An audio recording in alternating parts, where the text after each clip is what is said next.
यानी अलंकार करके काव्य की शोभा बढ़ाने वाले तत्वों को क्या कहते हैं? अलंकार कहते हैं। अलंकार दो शब्दों से मिलकर बना है। अलंकार कितने शब्द से मिलकर है? दो शब्द से। एक क्या अलम, अलंकार। अलम का अर्थ क्या होता है? शोभा या सजावट। और कार का अर्थ क्या होता है?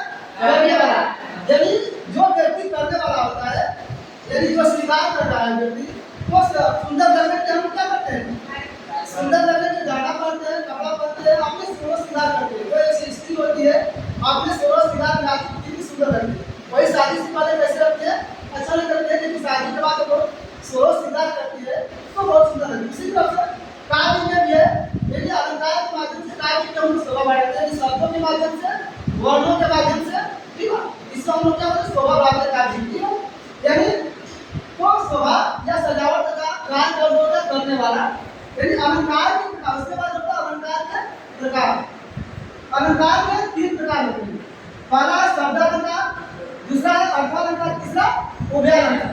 अब उसका हम पढ़ेंगे पहला शब्दालंकार। पहला क्या बोलेंगे? शब्दालंकार। शब्दालंकार जिस वाक्य में शब्दों के माध्यम से, चमत्कार उत्पन्न होता है या विकार उत्पन्न होता है, ठीक है? उसे हम क्या कहते हैं? शब्दालंकार कहते हैं। उसे क्या कहते हैं? शब्दालंकार कहते हैं। जैसे उसमें कई शब्द आते हैं, अनुप्रास अलंकार, यानी कई अलंकार होते हैं। शब्दालंकार के अंदर कई अलंकार छोटे-छोटे दिया गया, अनुप्रास, यमक, श्लेष, वक्रोक्ति इत्यादि, मतलब और भी अलंकार है। उसमें हम पहला पढ़ेंगे अनुप्रास अलंकार। अनुप्रास अलंकार क्या है? जहाँ एक ही वर्ण की आवृत्ति लगातार कई बार होती है। यानी वर्ण में समझ रहे आपको? वर्ण जो होता है अक्षर, वर्ण को क्या होता है?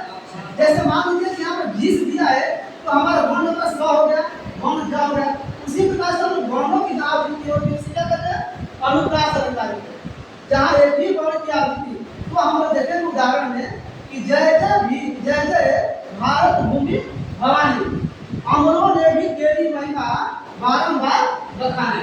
इसमें कई वर्ण ऐसे हैं जो बार बार आते हैं। यानी जैसे मान लीजिए ज है, ज यहाँ भी आया है, यहाँ भी ज आया है, यानी 2 बार आया है, या लगातार आ रहा है। यानी लगातार जब आते हैं वर्णों की आवृत्ति होती है, यहाँ लगातार नहीं, लगातार वर्णों की आवृत्ति होती है। यहाँ देखिए य यहाँ भी है और य यहाँ भी है, यहाँ भी लगातार हुई है। उसके बाद भ यहाँ भी है, यहाँ भी भ है, यानी वर्णों की आवृत्ति हुई है, यहाँ भी भ है, ठीक है? यानी वर्णों की आवृत्ति लगातार हो, उसे क्या कहते हैं? अनुप्रास। यहाँ बार-बार बतानी, यानी ब यहाँ भी है और ब यहाँ भी है। हर एक शब्दों के पहला या अंतिम अक्षर होता क्या होता है? अनुप्रास अलंकार होता है, ठीक है?